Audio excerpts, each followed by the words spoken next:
They thought I didn't see it. That's the part that still gets me. Not the betrayal itself, but how comfortable they had become. How they stopped even trying to hide it. I came back from my brother's place in Baton Rouge 3 days early. Nothing dramatic about that. My brother had a minor health scare. Turned out to be acid reflux, not a heart attack, and once we knew he was fine, there was no reason to stay. I called my wife before I left. She didn't pick up. I figured she was in the garden or had her phone on silent. I'd surprise her instead. Bring back some of that andouille she likes from the market on Highway 61. I was 63 years old, retired from 31 years in civil engineering. My wife and I had built that house from the plans up. Not literally, but we sat at the kitchen table every weekend, for a year choosing every beam, every window, every square foot of it.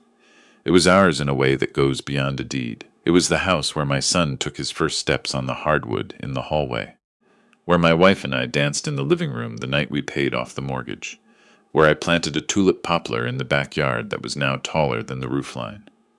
I pulled into the driveway at 2:30 on a Wednesday afternoon. The first thing I noticed was a car I didn't recognize. A silver SUV, out-of-state plates. Georgia, parked right where my wife usually parks, which meant she'd moved her car to the street. In her own driveway. I didn't think much of it. My son and his wife had been staying with us while their apartment renovation finished. Maybe it was one of her family's cars. But then I walked in through the side door, the one off the kitchen, and I heard it. Laughter, loud, open, the kind of laughter you do when you're completely at ease. It was coming from the dining room. My son's voice, his wife's voice. Two others I didn't recognize right away. And underneath all of it, from somewhere closer, the living room, I heard something else entirely. Crying. Not loud. My wife never cried loud. She was the kind of woman who cried into a dish towel so nobody would hear. But I knew that sound. 40 years, and I knew every note of it. I set the andouille down on the kitchen counter. I walked through the hallway to the living room doorway. She was sitting on the couch with her back to me, hunched forward over her knees. Her shoulders were shaking. There was a crumpled tissue in her hand. "Honey," I said. She startled so hard she nearly came off the cushion. She turned around, and when she saw me, really saw me, something broke open in her face, not just surprise. Relief, the kind of relief that tells you a person has been waiting and didn't know how much longer they could keep going. "You're home," she whispered. "I'm home," I said. "What happened?" She shook her head. Not now, she was telling me. Not with them in the next room. I squeezed her hand and told her to stay put. I walked to the dining room doorway. My son was at the head of the table, my chair at my table, with his wife next to him. Across from them sat a couple I'd seen twice before at family gatherings. Her parents. Her father was a tall, broad-shouldered man who'd made his money in commercial real estate. Her mother wore the kind of jewelry you only buy when you've never had to worry about money. They were people who had always looked at me and my wife the way you look at a house that's slightly below asking price. Not dismissively, but with the clear sense that they knew its real value better than we did. They were all laughing about something. There were coffee cups on the table and a tray of pastries that hadn't come from our kitchen. My son saw me first. The laughter died on his face. "Dad," he said, we didn't know you were coming back early." "Evidently not," I said. Her father, I'll call him my son-in-law's father-in-law, because that's all he ever really was to me, looked up without getting up. He gave me a nod, the kind you give someone who's just walked into a room they weren't expected to be in. "We were just discussing some things," my son said. "What things?"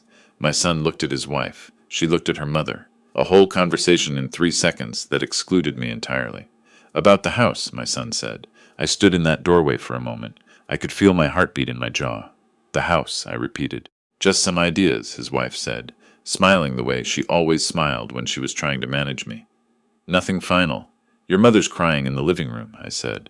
I wasn't raising my voice. Wait, there was nothing to raise. "Whatever you were discussing, she's in there crying." The silence that followed told me everything I needed to know about what kind of discussion it had been. I'll back up. Because that afternoon in the dining room didn't come out of nowhere. I just hadn't wanted to see how far it had already gone. My son was 41 years old. He'd had a good run in software sales through his 30s, made decent money, spent most of it. When he met his wife, her family's lifestyle became the standard he was reaching for, and there was always a gap between where he was and where they were. I didn't judge him for wanting better. I judged myself, a little, for not seeing sooner how that gap was eating at him. They got married 4 years ago. It was a beautiful wedding. My wife cried happy tears. I danced with her to a song we danced to at our own wedding, and I remember thinking that this was what all of it was for. The 31 years of early mornings and long drives to job sites and weekends reviewing specs. This moment right here. After the wedding, things shifted slowly, subtly. The way a foundation settles, you don't see the crack until it's already through the wall. They started staying over more often. First it was a weekend here and there, then it was weeks at a stretch when their lease ended and they were between places. My wife and I have a 4-bedroom house. We had the room. I told myself it was fine. It was fine, they were getting on their feet. But her parents started coming too. They'd show up for the weekend, our weekend, and somehow by Sunday afternoon they'd be talking about what we should do with the east-facing bedroom, or how the kitchen layout could really open up with the right renovation. Comments that floated just inside the border of politeness, but landed somewhere else, entirely. My wife told me once, about 8 months before the afternoon I walked in on her crying, "I feel like a guest in my own house." I told her she was imagining things. I said that to her. I am not proud of it. What I didn't know then, what I would find out piece by piece over the weeks after I came home early, was that while I'd been treating it like a family adjustment period, my son and his wife had been having very different conversations with her parents. Conversations about the property, about what would make more sense financially, about how an older couple didn't really need 4 bedrooms, about a listing agent her father knew who could get them a good number. They weren't planning to ask us to leave. That would have been too direct. What they were doing was slower, softer. They were planning to make us feel like the house had already moved on from us before we'd agreed to anything. My wife had figured it out 3 weeks before I came home. She found a printed email, accidentally left in the printer tray, between her father-in-law and a real estate contact. It outlined a rough plan for transitioning the property and included a timeline. She hadn't told me because she didn't know how, and because she was hoping she'd misunderstood. She hadn't misunderstood. That night, after her parents left and the house was quiet, my son came to find me in the garage. I was at my workbench, not working on anything, just standing there with my hands flat on the wood. "Dad," he said, "can we talk?" "That's up to you," I said. He sat down on the old stool by the wall. He was quiet for a minute. "Her parents think they've offered to help us purchase the property," he said. "They think it would be a good investment." "For everyone, purchase," I said. "Yeah, this property, yes." I turned around and looked at my son. He was wearing a t-shirt I'd bought him 2 Christmases ago. He had his mother's eyes in my jaw, and for a moment I just stood there remembering him as a boy who used to come out here and hand me tools and feel like he was building something. "Your mother and I aren't selling," I said. "Nobody's saying you have to." "Then we're done talking," I said. He left without another word, and I stood in that garage for another hour, because I knew we weren't done. I knew it the way you know a storm is coming before you can see the clouds. Just a pressure change, a shift in the air. The question wasn't whether it was coming. The question was whether I was ready. I was ready, but not in the way I'd first imagined. My first instinct, I'll be honest, was a very male, very old-fashioned kind of instinct. I wanted to tell them all to get out. I wanted to change the locks and have a very short conversation on the front porch. And for about 3 days after I got home, that's the version I played out in my head while I mowed the lawn and washed my car and tried to sleep. But I kept coming back to something my late father used to say. He'd worked 40 years in a textile plant, never owned much, but he was the wisest man I knew. He used to say, "Don't go to war with a person who has more to lose than you do. Go to war with the table." I turned that over for days. Went to war with the table. I had a lawyer. His name was a good solid name, a man I'd worked with on property matters for 15 years. The kind of lawyer who returns your calls himself and doesn't charge you for the ones under 3 minutes. I went to see him alone on a Tuesday morning, and I told him everything. He listened. He didn't interrupt. When I was done, he sat back in his chair and looked at the ceiling for a moment, and then he said, "Have you ever set up a living trust?" I hadn't. I'd thought about it vaguely, the way you think about things you know you should do eventually. "Let's do it now," he said. "And while we're at it, let's talk about what else is in your estate." What followed over the next 6 weeks was the most productive and quietly satisfying legal work I have ever been involved in. We set up a revocable living trust. The house went into it, my investment accounts. The small parcel of land I own outside the city that nobody in my family knew much about.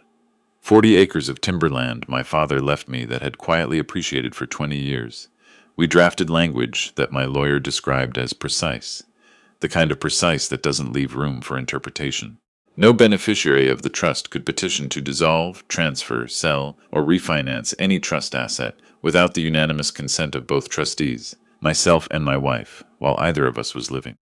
Any attempt to do so by any means, including through legal action, would constitute a triggering event under the trust terms, resulting in automatic and permanent disinheritance of the attempting party.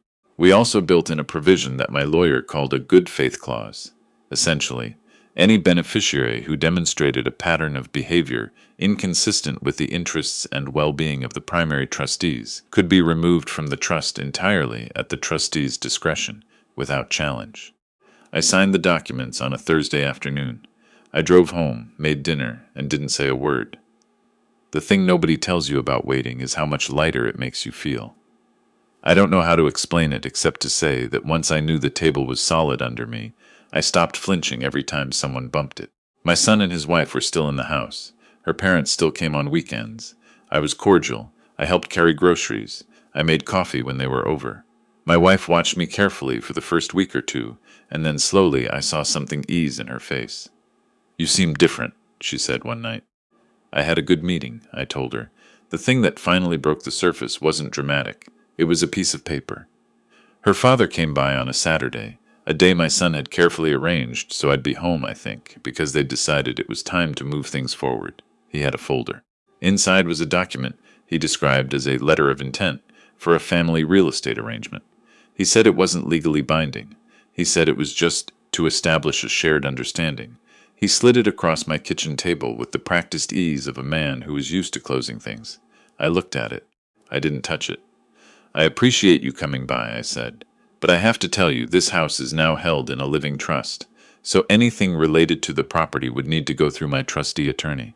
I gave him my lawyer's card. He's very responsive. The color in his face changed so slowly it was almost like watching weather. "You set up a trust," he said, "about 6 weeks ago," I said. "Should have done it years ago, honestly. Great peace of mind." He looked at my son. My son was looking at the table. "We weren't informed," her father said. "It's my property," I said, pleasantly. "I don't need to inform anyone." He left shortly after. He took the folder with him. What came next was not pretty, and I won't pretend it was. My son was furious in a way I hadn't seen since he was a teenager and thought the world was being unreasonable to him specifically. He accused me of being secretive, manipulative, of not trusting him. He said I'd gone behind everyone's back. I let him talk. When he was done, I said, "You had a real estate agent's timeline for my house on the printer, while your mother was crying in the living room. I don't know what word you'd use for that, but I'd call it going behind someone's back." He didn't have an answer for that, not a real one. The next few weeks were ugly in the way that family ugliness always is. Too quiet, too polite on the surface, too much said with silences and closed doors. His wife barely spoke to me. Her parents stopped coming around. My son moved through the house like a man who'd expected to win something, and hadn't quite figured out yet that the game had already ended. But here is what I didn't expect. About 3 weeks into that quiet, I found my son in the kitchen one morning, earlier than I usually came down. He was sitting at the table with a cup of coffee, and he looked— there's no other way to say it. He looked like a younger version of himself. Before all of this, when he was just a man figuring things out. "I need to tell you something," he said. I sat down. "I got in over my head," he said. "With her family. They have a way of making things feel inevitable. Like there's one obvious right answer, and you're a fool if you don't see it." He was looking at his coffee. I knew it was wrong. I kept telling myself it would be fine, that we'd figure it out, that you and Mom would understand eventually. But I knew. He didn't cry. My son doesn't cry. But his voice was thin in a way I hadn't heard since his dog died when he was 11. I sat with it for a moment. The 40 acres of timber. The signed trust documents. The clause that was already in place, ready, waiting. "Do you want to fix it?" I said. He looked up. "Not the trust," I said. "That stays. Your mother and I need that security. That's not about you. It's about us." "But the rest of it, between us, do you want to fix that?" "Yes," he said. And it was the most honest thing I'd heard from him in years. That was 8 months ago. He and his wife moved into an apartment in March. Not because we threw them out, They chose to go. A little distance was good for everyone, I think. His wife is still cool with me, and I suspect she may always be, but she's polite and I can work with polite. Her parents I see at holidays. We are civil. That's enough. My son calls me most Sundays. We talk about nothing important. Football, his work, whether I've gotten around to restaining the back deck yet. But every now and then, in the middle of one of those ordinary conversations, I hear something in his voice that wasn't there before. A steadiness. Like a man who has looked at something hard about himself and decided to keep looking rather than look away. Last month he drove up on a Saturday afternoon, and we spent the whole day restaining that deck together. Didn't talk about any of it. Just worked. My wife brought us lemonade and sat in the garden reading her book, and at some point I looked over at my son and he was working with the same focused quietness he used to have as a boy out here in the garage, handing me tools and feeling like he was building something. Maybe he was. The tulip poplar is blooming again this year. It's the tallest thing in the yard now, taller than I ever expected it to get. My wife says it looked particularly good this spring, fuller than usual, like it had a good winter. I think we both did.